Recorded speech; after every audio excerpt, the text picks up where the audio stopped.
Unsiloed podcast is produced by University FM, elevating the stories of your institution. Welcome to Unsiloed. This is Greg LeBlanc, and I'm here today with Amar Bhidé, who is a professor at Columbia University at the School of Public Health. Also an emeritus professor at Tufts University. I know you've taught at many other places, including Harvard. Also the author of a bunch of books. I think the book Origin and Evolution of New Business, that's something I got maybe 25 years ago. I don't know. 25 to be precise. Yeah, and it's I don't know where it is. It's in a storage or someplace. But more recently, you've written a couple books. I think the most recent book is this one called Uncertainty and Enterprise: Venturing Beyond the Known, and we'll focus mostly on that because I think it does kind of tie up a lot of the threads that you've been discussing for a long time, including ones in this one, A Call for Judgment, Sensible Finance for a Dynamic Economy, which came out, I think, after the financial crisis. And then this one, which was sort of, I guess, right around the time, too early to incorporate insights about the financial crisis. This one called the Venturesome Economy, How Innovation Sustains Prosperity in a More Connected World. Welcome, Amar. Thank you very much. Pleasure to be here. Look, this book, I really like this book because it covers a lot of the ground that I'm interested in and that I've been teaching. And I teach courses in behavioral economics and finance. I teach courses in organizational design and strategy. I teach courses in venture capital. And, when I teach these things in a business school, oftentimes I try to root everything that I do in economic theory and in financial theory and neoclassical financial theory and so forth. But at some point, you have trouble doing so because those theories leave out so much of the human experience. And I don't just mean the non-corporate human experience and non-economic human, but even the sort of economic and corporate activities that we participate in. It seems like there's something missing. And one of the key things that seems to be missing is an account of uncertainty. And so I think this book is really an attempt to bring uncertainty back in to the world of economics, to complement sort of the kind of economics that we've all been doing. And you also kind of catalog a couple of attempts, right, to address issues of uncertainty, and then recount how those attempts ultimately wound up getting absorbed into mainstream economics, but kind of leaving out some of the key insights. And so maybe, what is it about uncertainty? Why is it that the people who think seriously about uncertainty are considered sort of marginal to the profession of economics, discussing things that are kind of loosey-goosey, and why is it that the concept of uncertainty has just been absorbed into the notion of risk? So I think there's a fundamental issue of whether, to what degree, economics can or should be a science of human conduct. Because typically one's interpretation of a science is that it is naturalistic, that there's no will or imagination involved. And so, and that point of view has served humanity extremely well in the natural sciences. So removing the Aristotelian idea that bodies had a will to fall to the center of the earth and replacing it with the Newtonian idea, which is that bodies had no will. They were subject to the laws of gravity. Or in medicine, removing the idea that disease was the consequence of angry gods and replacing that idea with, again, a naturalistic cause of disease, which is germs. And so all that has done wonders.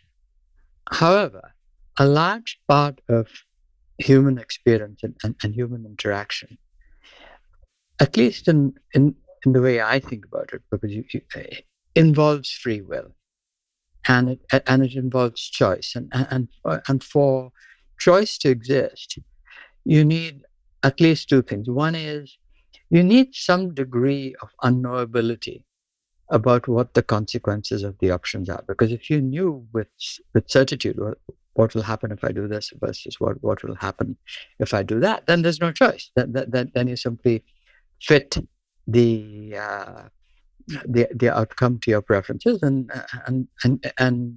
you've not made any choice. You're just operating based on an algorithm, essentially. Yeah, it's like two hydrogen atoms getting together with oxygen to form water. I mean, it's so you need some doubt, because and doubt which arises because your knowledge of the future or even of the present is necessarily incomplete. And then if you're going to proceed in a reasonable way, then you also need the exercise of imagination, of thoughtful imagination. And then thirdly, if you are going to have to carry other people along, then you need to be able to communicate your imagination to other people. But if you start off with the premise that there is no, that it's all naturalistic, that it's all predetermined, and our theories of conduct are simply what is the best way to proceed in an algorithmic way, then you don't need any of this. And it's perfect in terms of the sociology of economics. It allows to have a bulletproof science, and it allows that science to be transmitted from generation to generation through what Thomas Kuhn called pencil and paper exercises. So you don't really need to know what you're thinking about. If you do 1,000 problem sets, and those problem sets all have the same constructs in mind, you don't even have to think about what those constructs are. In much the same way that if you study physics, you don't really need to know what force or mass or acceleration is. If you just keep doing problem set after problem set, then you sort of internalize the notion of force, mass, and acceleration. And so it's a very tough paradigm to displace or even to broaden, because the only parts of it which the community allows broadening are the bits which are also uncertainty free. So in my view, behavioral economics has succeeded because it was uncertainty free, and because it simply replaced the uber rational actor with the uber irrational actor. So again, you could completely predict that person was not making any choices. They were just sort of responding to a reflex. But look, I mean, there's nobody in economics who would deny that people are ignorant, right? And cannot predict the future, and oftentimes don't know much about the present. I mean, that's what information economics is all about, right? That's what decision trees are all about. You know, we talk in the book, you talk about decision trees and, probabilistic reasoning. And I think most economists would probably pay lip service to the distinction between risk and uncertainty. I mean, I think everyone has been introduced to this distinction by Frank Knight. But I guess after paying lip service to it, I think most economists would say, all right, now that we've made this distinction, let's just move on. Absorb uncertainty into risk, right? Yeah. And just, because when people are making decisions, you can reverse engineer what their implied risk estimates must be, right? So therefore, uncertainty is not a useful concept. Yeah. I mean, so maybe can you revisit the distinction and maybe talk about why it actually makes sense to talk about uncertainty as a concept independent of risk?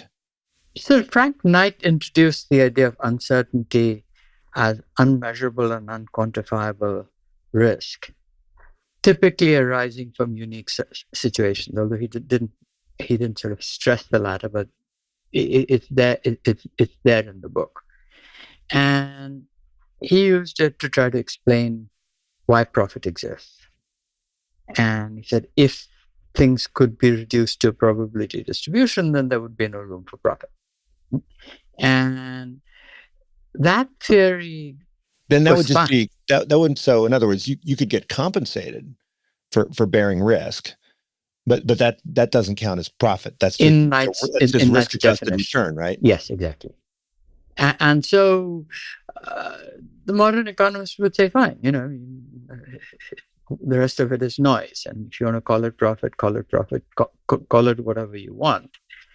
And what we really want to do is to explain measurable profit. Because in Knight's theory, the bit that comes from taking on unmeasurable risk is not measurable, because Knight will also say that there's compensation for taking on measurable risks. Mm-hmm. And so then what's left? I mean, and he did not have a technology at the time to say what is measurable risk. Today in finance, you might call it excess return or alpha Right. in finance. But it's a tremendous insight, but there's nothing you can actually do with it. You can't. If you say it's unmeasurable, then the sociology of the discipline, which says, well, we only want to focus on things we can measure, that doesn't take you anywhere. It also means that you cannot model it in any mathematical way, except in some incredibly arcane ways, which nobody understands. I mean, so there have been efforts to model quote unquote night and uncertainty, but those things are so obscure that they cannot possibly be taught to a class. They cannot be reduced to pencil and paper exercises. So people say, yeah, we had that. Fine, we're good with it. I used Knight's construct as a way of giving comfort to my students in entrepreneurship. My students who always want to do more research and they say, we don't know this, we don't know that. So I said, well, if you knew everything that you wanted to know, then there would be no opportunity for profit. So at that level, my entrepreneurship students get it, but it's simply it's psychotherapeutic. It's not much more than that. And the economists say, what do we do with this? I mean, what predictions can you make? What can you explain? And most of all, what can you measure? What can you... what I've tried to do in this book is to point to things which you can distill, which are not plausibly explained by assuming it away. And I think the routines that people and organizations use cannot plausibly be. You can explain it through make-believe. You can say that all routines are simply to prevent people from lying and cheating, but that's ridiculous. I mean, if that were true, then people are engaged in a massive amount of wasted effort. When in fact, people are going through these routines. The VC is cross-examining you. The VC is doing due diligence. In part, no doubt, because they want to know that you aren't lying. But much more, they're interested in whether your imagination about what the future could be is plausible. And the same is true of corporate routines. I mean, the notion that this huge effort that goes into evaluating plans and ideas is either treated as a pathology, which is, this must be because people are bureaucratic and see how much time they're wasting. Or again, it is treated as a form of attempting to prevent people from lying or cheating. I mean, those of us who've been on boards know that part of what the board does is to make sure that the entrepreneur or the CEO is not merely doing things to feather his or her own nest, but equally a well-functioning board is questioning the assumptions and beliefs and imaginations of the CEO and whatever the CEO has come up with. And these things simply cannot be explained plausibly under standard economic models. And yet they have clearly observable differences in what they produce. So the differences in these routines, I would argue, distinguish between the kinds of projects that an entrepreneur undertakes on his or her own. They distinguish between the kinds of projects that an angel investor is willing to undertake, but a VC is not, and the kinds of projects that a VC is willing to undertake, but the large corporation is not. So so I want to say, look, I mean, I get it that you can create a really nice, consistent infrastructure of ideas without using uncertainty. But look at all the stuff you're missing out on. And it's not necessarily unobservable. Whether it's measurable or not is a different issue. And equally, there is this absurd pretense in economics, which assumes that prices are sort of the lingua franca of all economic conversation. And this is observable nonsense. This is observable nonsense within economics. Economists talk to each other ad nauseum. And certainly they're talking to each other not in terms of prices, that they're trying to explain concepts to each other. They are pitting one person's imagination against the other person's imagination. And this kind of conversation has been completely excluded from economics. And even my Austrian friends, who in many ways are more sort of friendly towards entrepreneurship than the neoclassical economists, they too have fallen into Friedrich Hayek's idea that prices are what coordinate everything. Yeah, prices are used for coordinating mechanisms, but I think they coordinate a fraction of the activity that needs to be coordinated, particularly in a high-tech world. And I think I'm trying to provide an account for this kind of conversation.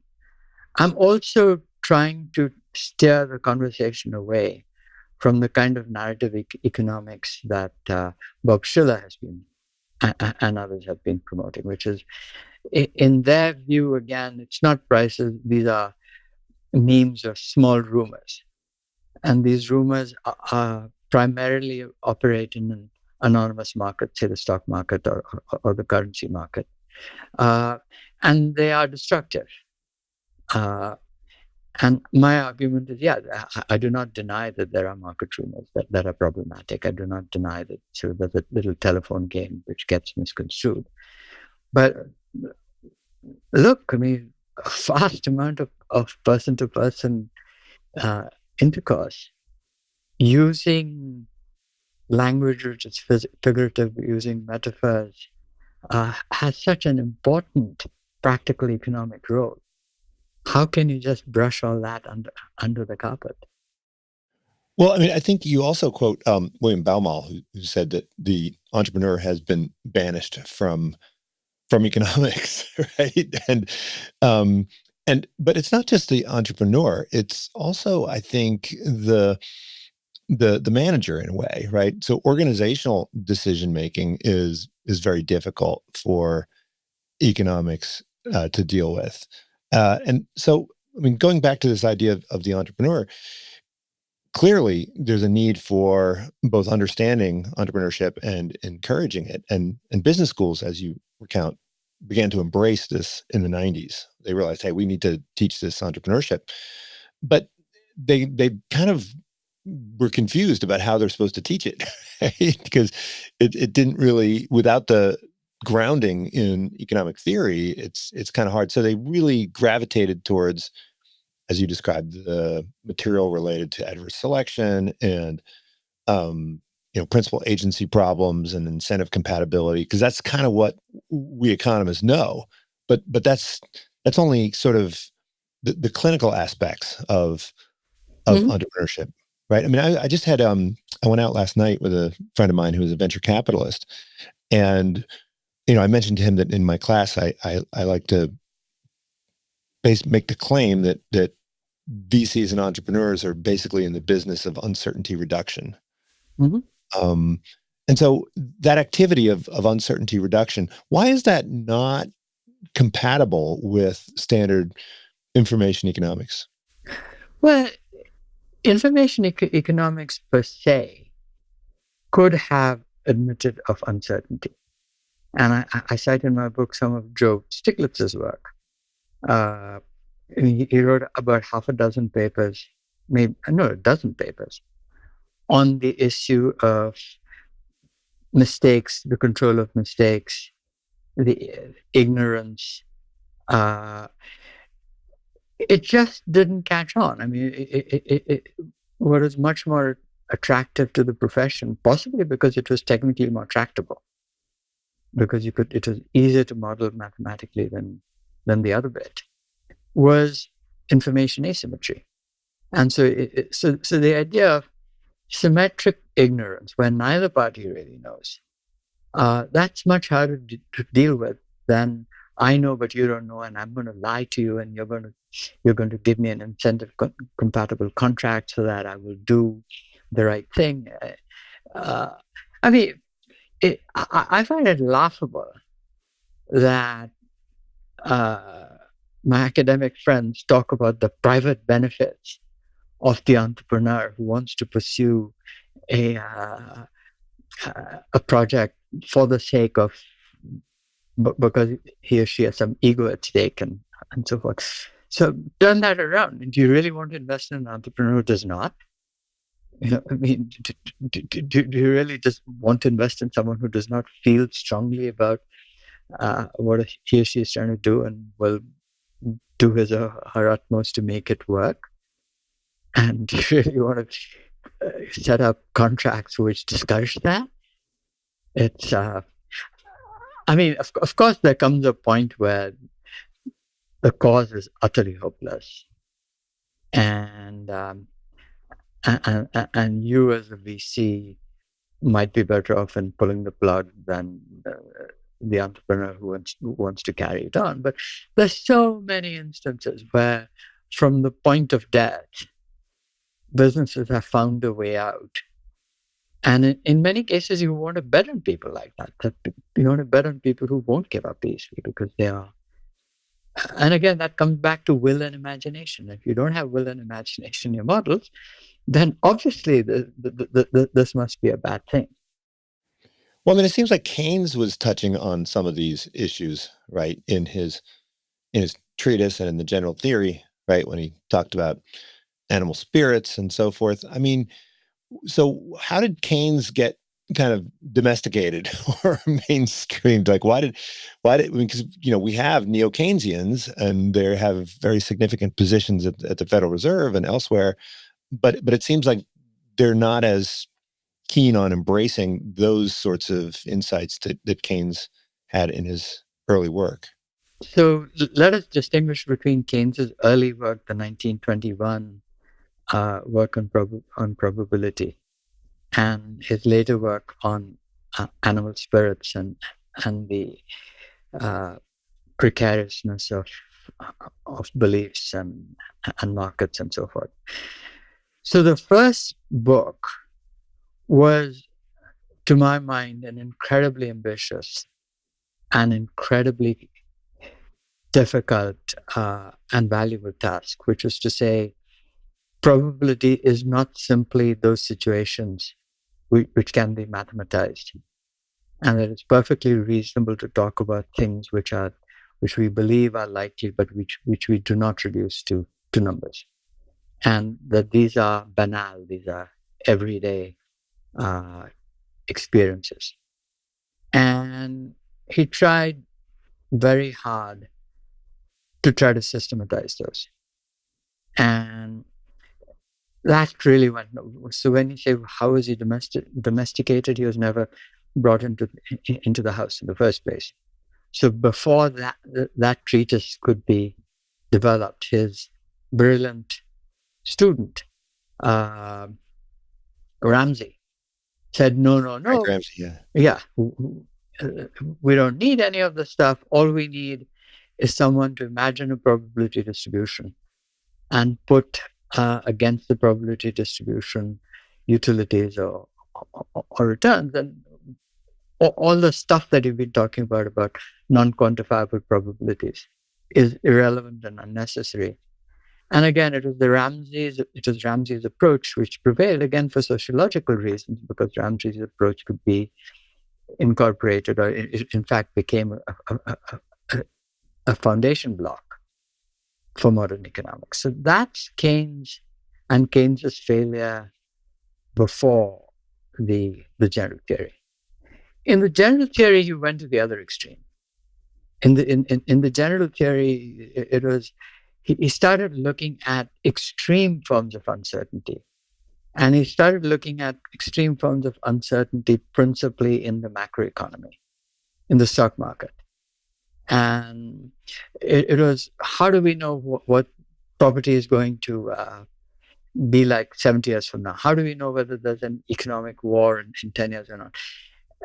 That's not the kind of banal uncertainty that we deal with day in and day out in our day-to-day lives, Yeah, like in which whether it's Keynes going had, to rain or not. yeah, Okay. Yeah.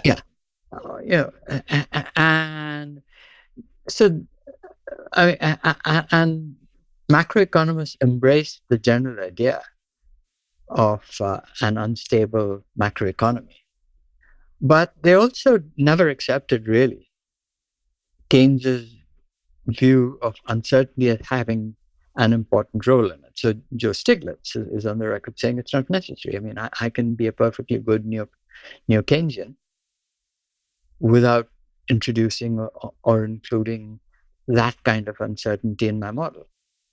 So did Paul Samuelson. So he became sort of like, these Hindu gods that you keep as an idol in your home, and you occasionally sprinkle holy water on it, but it's not there.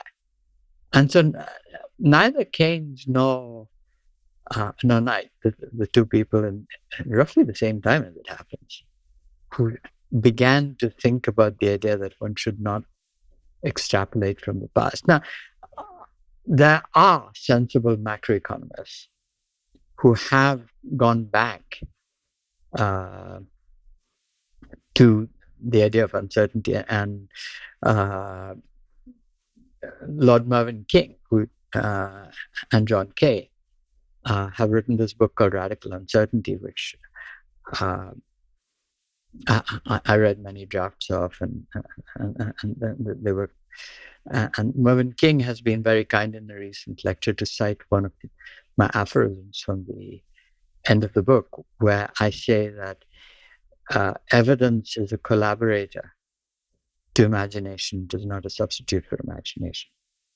And he was using that aphorism in the following and very sensible way. He says at some point, all the central bankers adopted numerical targets for inflation. And then having adopted these targets and having scores, and in the case of the Federal Reserve, hundreds of trained economists on their staff, they said, okay, now go and produce me a model that will tell me how, by manipulating which levers, I could get at my numerical target. And the models were duly produced, and the models frequently, if not consistently, failed. And Mervyn's point, which Mervyn, as you may know, was a serious professor of economics at the University of Cambridge. Then he was the chief economist at the Bank of England, and then he became the governor of the Bank of England. So he had to deal with this in a real way. So he could not do the make-believe pretense that an academic modeler could do. And Mervyn's point is that in a non-stationary economy, in an economy which is constantly changing, you cannot use a model based on the past to predict the future whole and soul. I mean, you can use it as a bit of a guide, but that guide has to be used in the context of one's imagination about how the future might be different from the past. And again, I quote in my book one of the great lines from Knight, which is where he says the problem of knowledge arises from the fact that the future is not like the past, but the only thing we know is the past. And what Knight does not say, but which I repeatedly assert, that if you want to bridge between what we know about the past and what we want to, how we want to act vis-a-vis the future, you have to use imagination. And in the use of that imagination, the past provides the evidence, the imagination provides the bridge to what we do not know. Now, of course, part of what you're saying is descriptive, but part of it's also prescriptive, right? If you understand the importance of imagination, then hopefully one can start to cultivate it, use it better, become more skilled at combining evidence and imagination. And I think that's kind of what we try to do in business schools, I think, is help people to become better decision makers, right? But I mean, the way we do it in business school is, I think, in some ways conflicted, right? So we we have the case method, which I think is sort of which I think is based on that insight, right? That the future is not going to be like the past, and so you can't develop an airtight, watertight model. But then, we also try to do the latter, right? We try to create these nice airtight, watertight models. I mean, is there tension there? I mean, well, there's enormous tension, and the enormous tension arises from the two possible uses of the case method. One is, and we haven't spoken about this so far in our conversation, but let me bring that up. I make I make a distinction between contextual uncertainty, doubts about a specific instance, a specific case, whether O.J. Simpson killed Nicole or not, and statistical uncertainty is whether high unemployment leads to more crime, or uncertainty about whether Swedes are more honest than Italians, or whether Giuseppe is more trustworthy than Lars. And these two questions may be related, but they are different questions. And it used to be, in my time, that old-fashioned business teaching took seriously the idea of contextual uncertainty, and knowing that contextual uncertainty was truly uncertain, that you could not model the past and say, okay, this is how things will happen in the future, and if it doesn't happen, it's just noise, random error. Rather, we said, no, let's use what we know about the present and the past to make a judgment about using our imagination about what happens about the future. Now you get in professors for whom this is alien. And because their entire training in the social sciences, not just in economics, but in the other social sciences as well, is deterministic. And therefore, we want to model that the future deviates from the past, that was just noise, or in this classical word of economics, shock, an exogenous shock. And whereas, in fact, sort of a sensible person says the world is full of shocks. That's all. That's all there really is.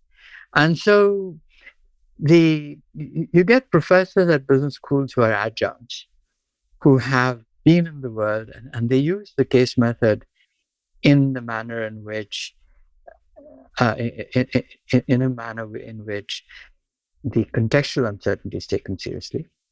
They're also social science trained PhDs who essentially use the case method as a form of casuistry, which is, I have this theory, and let me use this case method to either sort of show you how this theory works, or worse yet, let me use my model to show, given this theory and abstracting away everything that the theory does not take into account, how would you behave?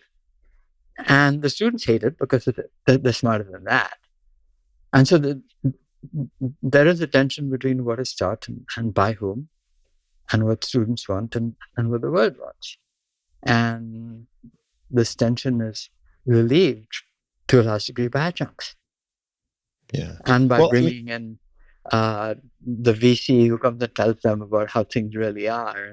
And, Well, I mean, there's this famous quote by Keynes. He said, economics is the science of model development married to the art of model selection, right? Mm-hmm. I mean, because I don't think that anybody who says the world is just, nothing but shocks, then there's no point in really having any kind of, models or frameworks, right? I mean, it's clearly there are people who are better and worse at predicting these shocks, or anticipating the shocks, or being in a position to capitalize on these shocks, or maybe even like instigating the shocks themselves, right?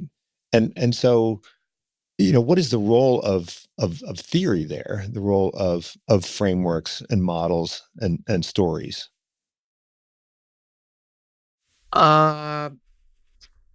So in my book, I cite two examples of frameworks and stories. both of which have been incredibly successful in business schools. And Michael And Porter. possibly, sorry? Michael Porter. I remember when Michael Porter became part of the required curriculum at Wharton. Yeah. I think it was like. So I was Michael Porter's student before he was tenured. Yeah. And where his famous book had not yet been published. And it's Michael Porter famously took the model of industrial organization and went far, far, far beyond it to the point of making it unrecognizable. And what Michael Porter did was to create a set of categories which experience, but no model, had shown were reasonable determinants of what might happen in the future. And the model then served as a means of what I call in my book imaginative discourse. So you have these 5 forces. By the way, someone from MIT pointed out that of the 70 little sub-items in the 5 forces, something like 6 had ever been validated in an empirical way. So the notion that there is a model, a proper model there, and what people are doing with the 5 forces is model selection, it is not true. But it's an incredibly important vocabulary and a structure for having a discussion. And I say this is also true of spreadsheets. So 90% of the numbers in a spreadsheet are made up, but it allows you to have, and everybody knows that. I mean, it's like only a fool believes that those numbers are correct. But they allow you a basis for discussion. And incidentally, there is a famous book called An Engine, Not a Camera, about option pricing, where he says, the Black-Scholes model gave people a way to talk about option pricing, because then you could have a discussion about what is future volatility, because nobody really knows what future volatility is. And then you can use that construct to say, Putin may do this, and so else may do that. And it gave you a way to harness historic price movements with your imagination, and then have a discussion about what the right price for the option should be. So I think Michael Porter has served an enormously useful purpose in doing that. Recently, Mike did wrote an article, an HBR article, which was one of probably his 10th best HBR article of the year, which he wrote along with Nitin Noria. And they had equipped the CEOs with diaries. And they then analyzed these diaries over 5 years. And the HBR article said, these CEOs are misallocating their time and so forth. So I went to Mike afterwards privately, and I said, Mike, do you really believe that on the basis of this numerical analysis, you could show that they have misallocating their time? He said, that's not the point of my work. He said, if my work has value in this particular instance, it's giving people categories to think about how they are spending their time. And so this categorization is vital in Michael Porter's frameworks and in all the good frameworks. In terms of stories, I think Blake Christensen's Disruptive Innovation is a wonderful story. And it is a story because, in my estimation, no more than half of innovations actually conform to that story. But people still use the term, right? So they'll say, Tesla was disruptive innovation. Yeah, it doesn't match at all, right? And Clay was not shy about making predictions such as the iPhone is going to be a failure because it does not fit his. But it is such a viscerally engaging story because it harks back to David versus Goliath.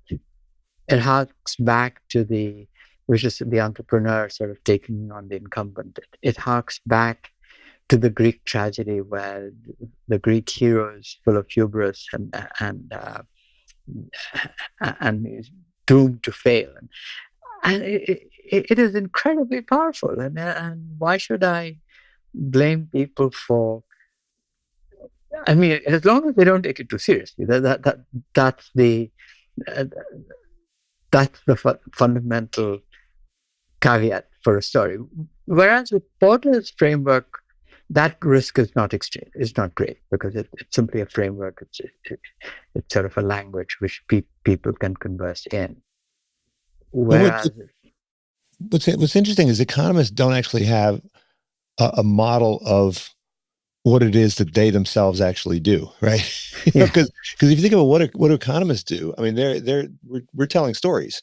I mean, when I look at my typical class of mine, it'll be like, oh, that's a lemons problem, or that's a public goods problem, or we're basically telling stories to one another as a way of persuading each other. Yeah, and yet that process itself there's no room within the economic model for what it is that economists themselves are doing, right? Yeah, and Deidre McCloskey has made that point, but nobody else has. And I have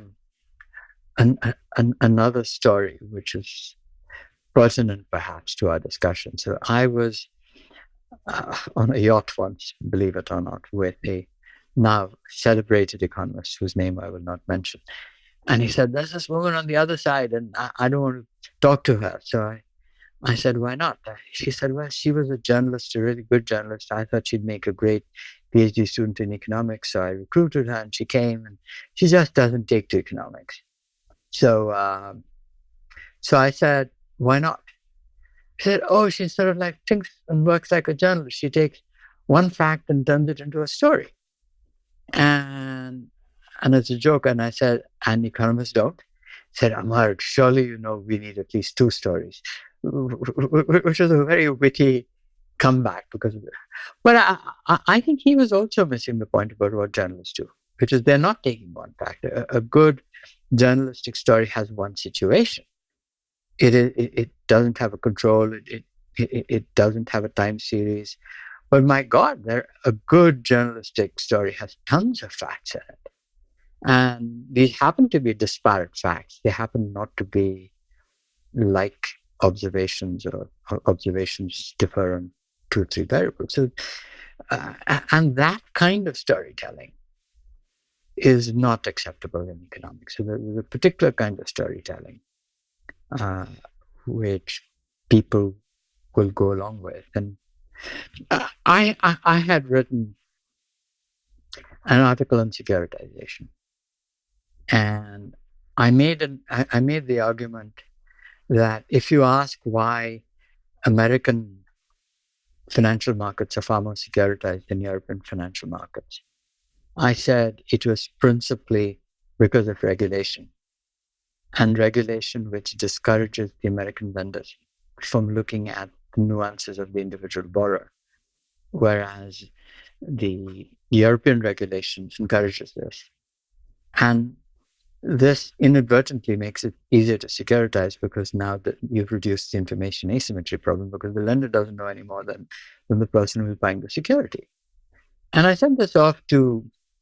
because the originator is not allowed to do contextual overrides. Exactly, yeah.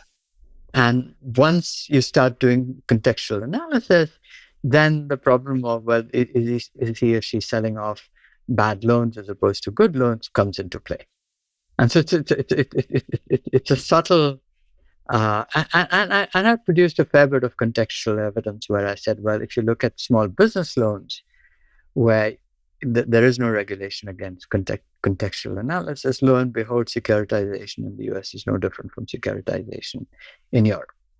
So I had a long history of regulation, securitization, and so forth. And I sent it off to JPE, the Journal of Political Economy. And I got a reject in less than 24 hours. And it said, well, this is really very interesting. And perhaps you're right. And it's detailed. So there are a ton of facts in it. But, it's a story. And it's a one-off. You're comparing two observations, and two observations are not enough to for us to publish. And so, even if you persuade half our readers, what about the other half? And so there's the sociology, which all of them will get persuaded only by certain kinds of data and other kinds of data. He didn't deny that what I had was data. Laws being passed are data, but it's not an econometric analysis. And then I wrote back and said, by this token, since there's only one Second World War, you would then say that any explanation of the Second World War is not within bounds. And surely there are important events which clearly are singular by the fact of their importance, and which you can only analyze through contextual data. But no luck. Go away. So even economic history has been reduced to bean counting. And the old German historic school doesn't exist anymore.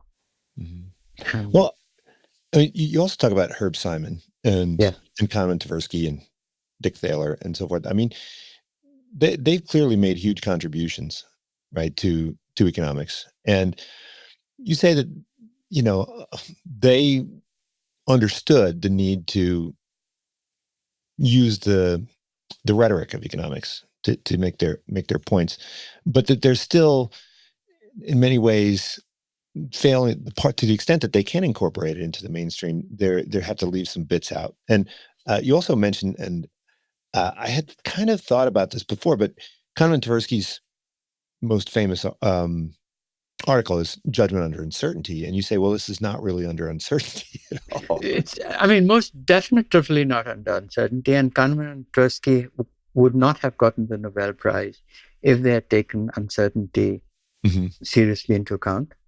That Herbert Simon, who did take uncertainty seriously into account, barely got his. And I think today he wouldn't stand a chance. So I distinguish quite strongly between Herbert Simon's behavioral economics and which one could call the old behavioral economics from Kahneman and Tversky's behavioral economics.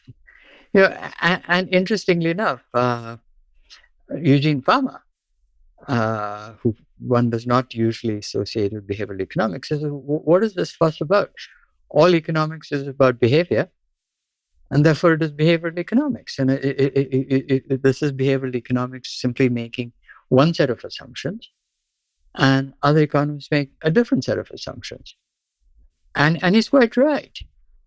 And both of them, both sort of, shall we say, the neoclassical economists who make assumptions of this sort, and the Kahneman and Tversky behavioral economics who make a different set of assumptions, are codependent. Because if you did not have the mainstream economics, Kahneman and Tversky would have nothing to bash. I mean, in the same way of behavioral finance, you need a benchmark model to say, see, stock prices don't conform to the benchmark model, but without the benchmark model, how could you show that? And I mean, I have not a great deal of regard for the Kahneman and Tversky style behavioral economics. And I think they very, very successfully, by using rhetoric correctly, by deftly positioning their work alongside mainstream economics, have probably set back proper understanding of human conduct rather than enhanced it. And I would have much rather have seen the Herbert Simon style of behavioral economics carry on. There's a guy called Gerd Gigerenzer, who is a great fan of, he's a German psychologist. And he has over and over and over again for like 3 decades done incredibly careful work debunking the Kahneman and Tversky style behavior. behavioral economics. Does anybody pay attention to him? Not in the slightest. I happen to know his work because Mervyn King and John Kay, who wrote this book on radical uncertainty, organized a 2-year seminar at the London School of Economics where Gigerenzer was a star figure. And that was the time I was introduced to Gigerenzer. And they're also referred to Gigerenzer in their book. And I think Gigerenzer is dead right. I think Frank Knight, who is the hero of my book, was also quite right, where he said, people most of the time do not behave in a properly calculating way. However, and this is the way in which they deviate from proper calculation is unpredictable. Whereas Kahneman and Tversky said, no, there are predictable biases, and we can show you what these biases are. So if all you said that people were periodically or possibly even often capricious, that would be fine. I wouldn't have the slightest argument with that. The problem arises when you try to model a systematic way in which the caprice operates. Mm-hmm. Well, you also talk about kind of the modern theory of the firm and how it is inadequate in many ways. And I think part of it is because it's built on the basis of individual decision-making, but also because you say it overestimates the role of authority. So what's the missing bit? Is it this business about persuasion and about storytelling and about rhetoric and how people collectively manage the uncertainty in the environment? So I think earlier you made the distinction between the manager and the entrepreneur. And if you go back to Alfred Chandler's work, he makes no such distinction. He talks about the entrepreneurial function of the manager, which is as important as the custodial function of the entrepreneur. No person, at least in an American company, could keep a CEO job or even lower than that simply by saying, I will continue doing tomorrow what I did yesterday. Wall Street is constantly demanding that you do something entrepreneurial, that you find new opportunities. And otherwise your PE goes down. If your firm is seen as not being dynamic, people don't want to work for you. Your customers think, this business is going nowhere.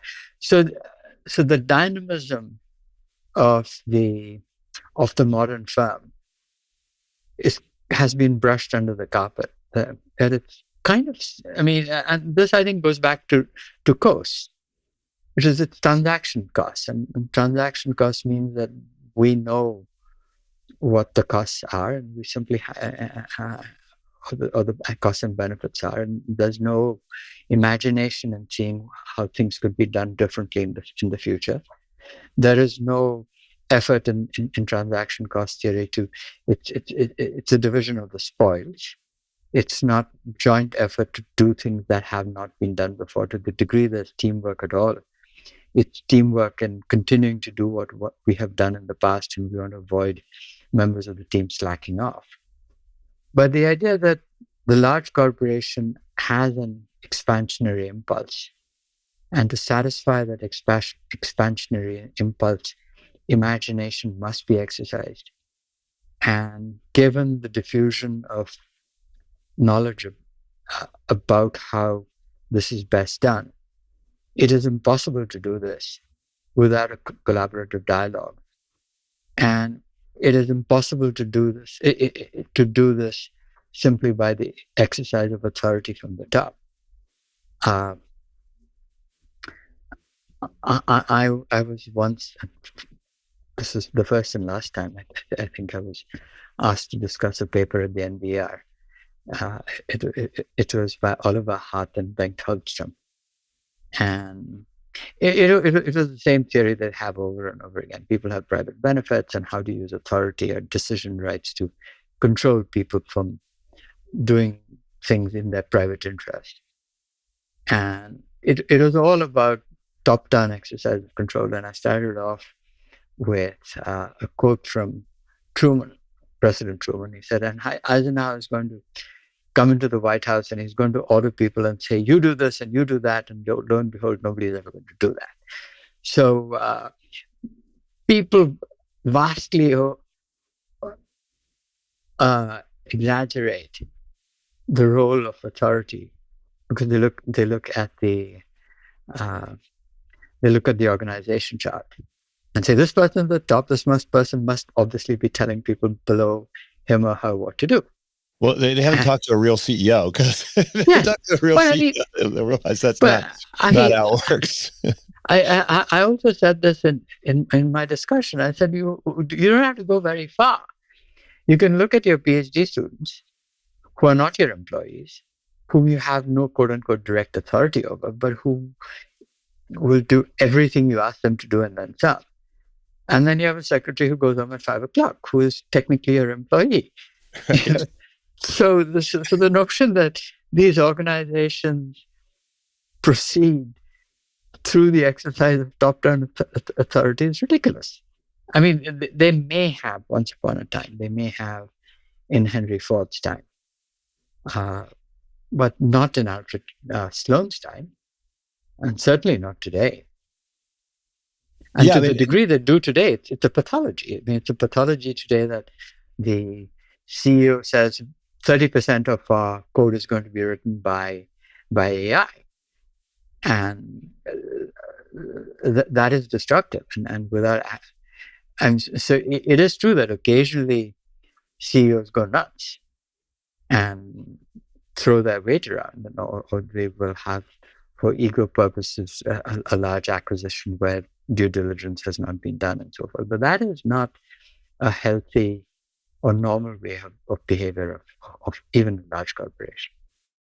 Well, to what extent does the theory of how the world works impact how the world actually works? I mean, you said in one of your books that the U.S. financial markets are better suited for venture capital than for the governance of large, mature corporations. And I don't know, first of all, whether you think that's still true, but if it is true, is that because of this belief that large corporate managers are prioritizing the custodial function over the entrepreneurial function? I mean, if we believe that persuasion is all about pushing your agenda over someone else's agenda, does that lead to a reduction in collaborative persuasion? I mean, how is what's the relationship between our understanding of the world and how the world actually behaves? So fortunately, academic models in the social sciences have a very limited impact on the world. Fortunately, there are cases where they do have an impact. And the principal impact, in my view, tends to be in decontextualizing decision-making, in treating things which should be treated idiosyncratically and contextually as draw from a model. And this has clearly happened in the financial sector, where you don't really care who you are lending to. You just sort of say, here are 3 parameters, and my model will tell me who will repay and who will not. And you see this in medicine, medical insurance, medical treatment, where you sort of say, never mind the particular patient and the particular patient's symptoms and so forth. So you see this in education. It's called teaching to test, and let's just do a numerical analysis. But even there, I think there is more at work other than the blind belief in a model. So my argument with finance was it isn't just that people got blindsided by these models. It was also, there was a combination of regulation that pushed them to use these models and greater economies of scale that you can get from using a model. So there was dough and there was force, shall we say. And in the same is true in medicine, that it's the regulatory state that has moved people from treatment as a patient to treatment by the numbers. So, but yeah, I think there's an overlay which says that decontextualizing, and by decontextualizing, we then remove or at least we ostensibly remove the need to exercise imagination, because we can simply extrapolate from the past. That's the more scientific way to proceed. This whole business of evidence-based. Well, by evidence-based, what you really mean is historical evidence-based. And by historical evidence-based, you mean statistical historical evidence-based. And you are then assuming that one situation is like the next, and the future is like the past. So there's this ideology which has taken hold, and it's taken hold in recruiting. So it's too hard to actually look at each client. Let's just run an AI model on LinkedIn and have them look for keywords and have them throw out who are best. I mean, it's a miracle that we're having this conversation, actually, because there is now a program that it's called, I think, Notebook LM, which Google has produced, Right. in which you throw in a piece of work and it turns that into a conversation. We should do that with your book. Well, I did. I did do try. an A/B test, compare it to the actual. I did, Yeah? and it turned out to be completely useless. Okay. Because I have a friend and she swears by this, and I said I was going to give this talk to a lay audience, and she said, "Oh, easily done. Just stick it into this model, and it will give you." It was predictably statistically done, because it didn't have, it couldn't read which parts this particular audience would find interesting and which parts it wouldn't. Because I wanted to scrub out all the economics from my conversation, since my audience was not going to be economists. And it just couldn't do that. My publisher asked me to produce an abstract for...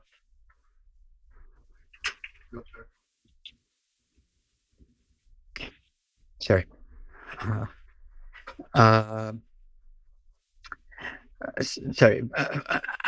Abstract for each of my chapters, and I said, no, I don't have the time. And I'm sure they ran it through an AI machine. And the AI machine, it produced nonsense. And I could see why it produced. I mean, it was in English, so it was not gibberish in terms of, but it did not match the substance of the chapter, and I could see why. Because in the statistical model, it said usually the key ideas in the first paragraph and the last paragraph. So let us weight what is in the first paragraph and the last paragraph, and use that as the abstract. And but as it happens, I use the first couple of paragraphs as a teaser, to draw the audience in.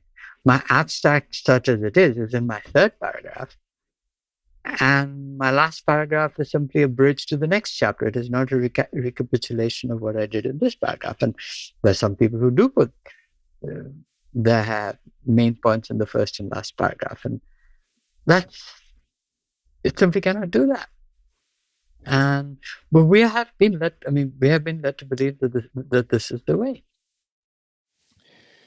Part of the book at the end that really I found fascinating was your, I guess we might call it a narrative turn, right? Move towards understanding the importance of stories. And we were discussing earlier how, if you run into a student from 20, 30 years ago, they're not going to remember anything other than the stories that you told in class. And I've come to the conclusion after teaching for 30 years, 35 years, that my job is storyteller, right? That's pretty much what I do, and that my presentations and my slide decks are just pictures, and then I tell some stories on top of the pictures.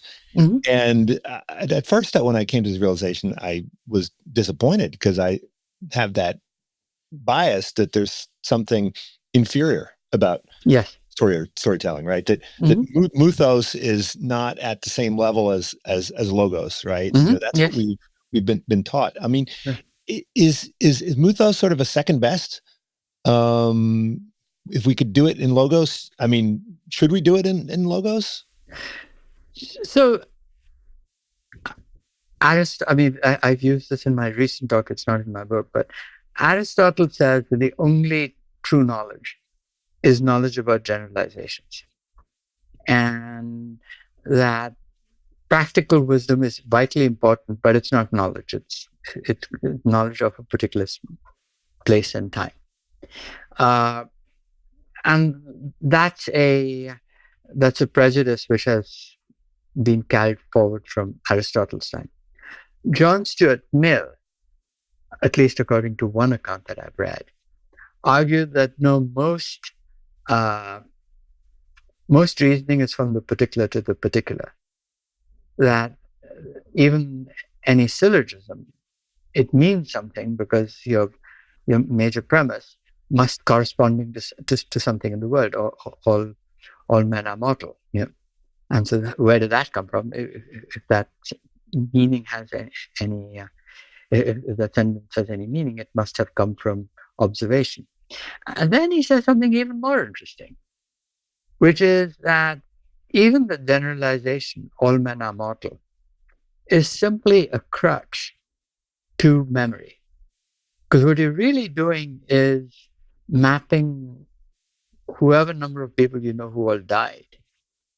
And you because you may not be able to remember the specific instances, uh, that's uh, that's what you use.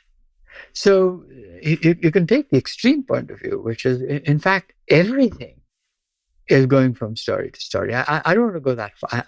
I don't want to go that far.